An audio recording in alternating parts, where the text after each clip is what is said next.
job. I hope you recorded this conversation so you can. Okay, there we go. And propeller area clear. Clear. So hold on. Now, remember, the way to do this is you put your right hand on the throttle. We want to reach 1,000 RPMs. So turn the ignition switch slowly.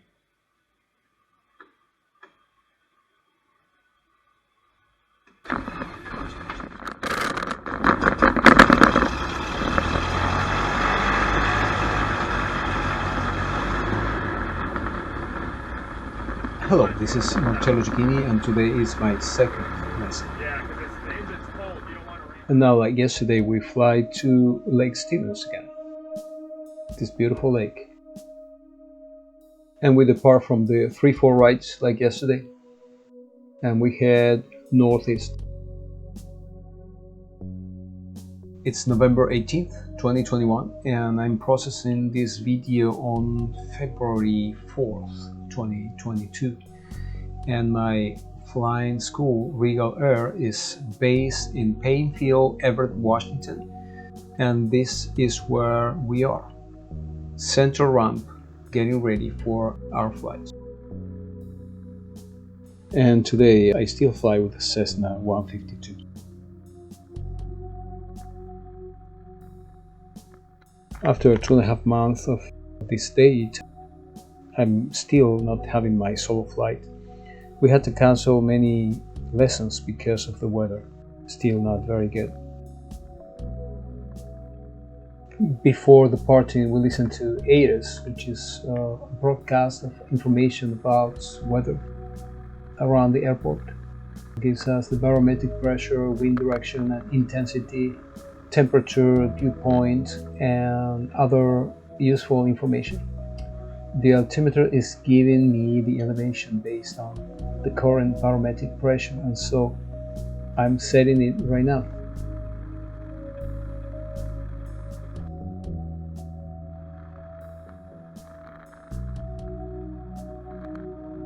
There are a lot of things to consider before departing, like we go through a checklist of items to check on the airplane even before starting the engine, like fuel level and quality, if there is water in the fuel, by taking some samples, external sensors, moving parts, rivets, bolts, nuts, lights, tires, brake lines, leaks on the ground, etc. And in essence, if everything is in place before leaving the ground. And before entering the active areas, taxiways or runways, permission is needed from ground control or tower.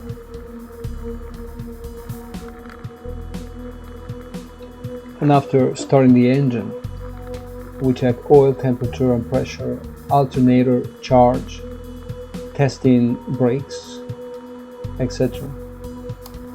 Then in the what is called run-up, where free movements of yoke and pedals are checked, engine at 1700 RPMs for both magnetos, revolution drop, vacuum systems, carburetor heat, etc.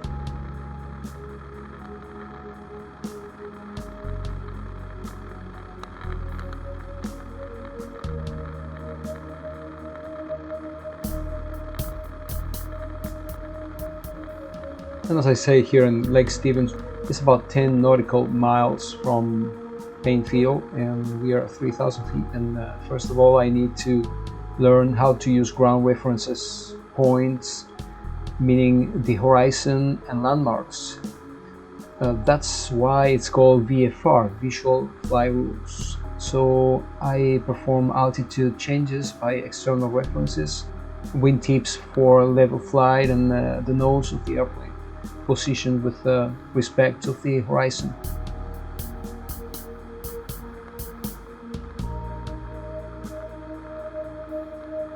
Before to start practicing maneuvers, we need to clear the area, which means turning 2 90 degrees turns or one 360-degree turn looking for other airplanes in the vicinity. This is a must-do to make sure we don't hit anybody flying by.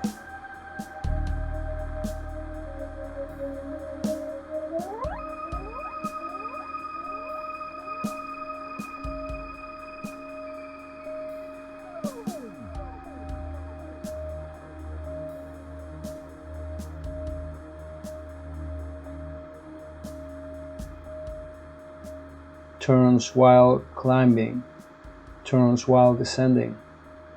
I tend to obsess on the instruments instead of looking outside. Outside references without fixating on the instrument is what I need to learn and practice right now. This is my second lesson, but I'm still freaking out with the turbulence. You will hear Devon later saying to me, "Don't fight the turbulence."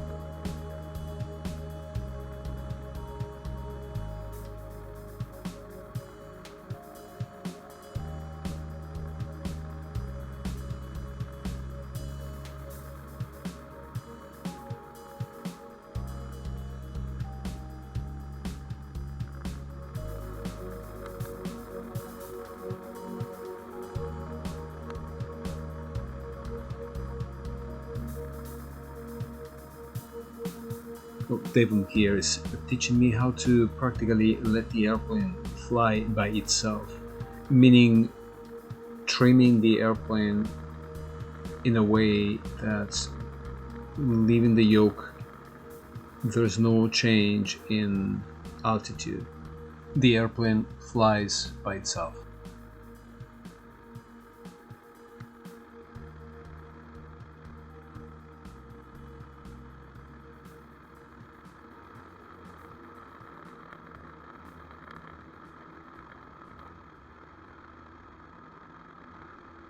Yes, as I said in my first lesson, I came here to learn how to fly, but there's something else that I need to learn.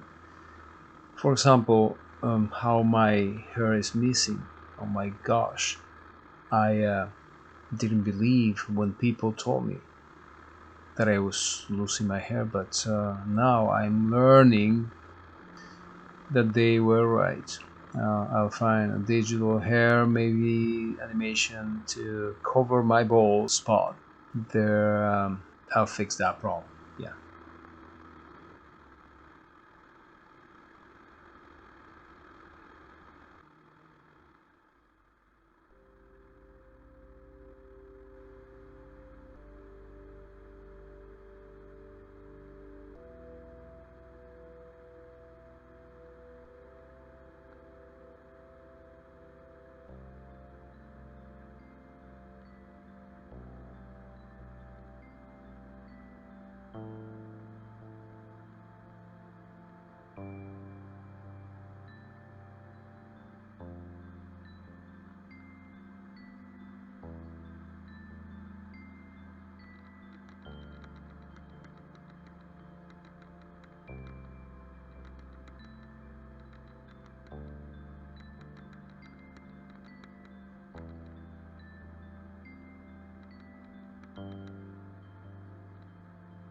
And here we end up landing back again to the 3-4 right to finish our flight today.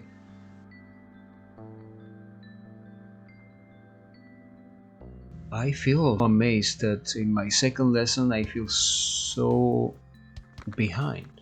I mean, yeah, it was so hard on myself that if I wasn't a professional pilot already in my second lesson, I felt that I needed to explain why I didn't get it yet. So, yeah.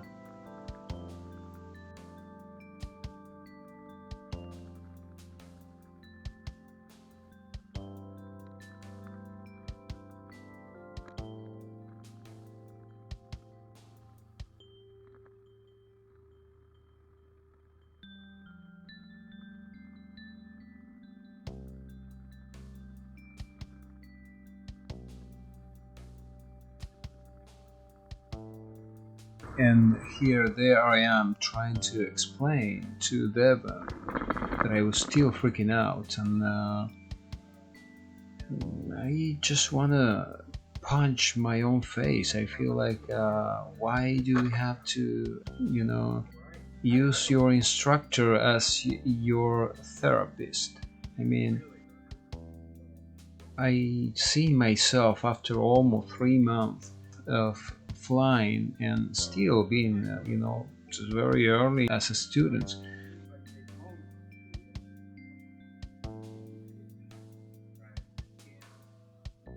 I feel like I want to slap my face. I mean, shut up, Marcello. Do the work and shut up. Just study, practice, and just do it.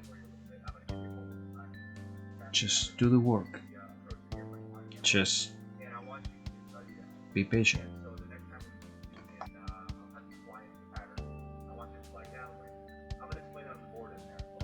Well, talking about my learning progress, I'm still here. Good.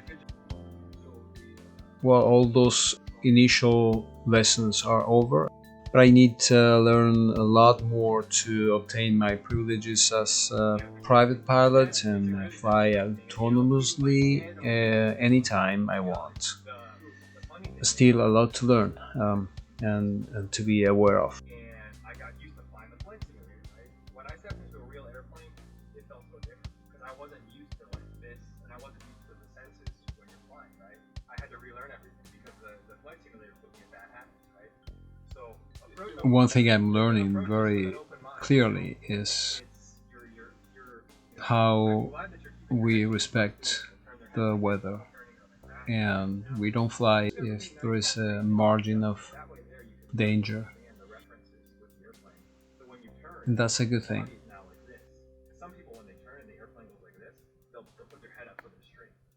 You don't want to do that. You want to keep your head nice, your body straight when you're flying the airplane. That way, there you can feel all the senses properly. Sense also in terms of ear, it's with you. Exactly.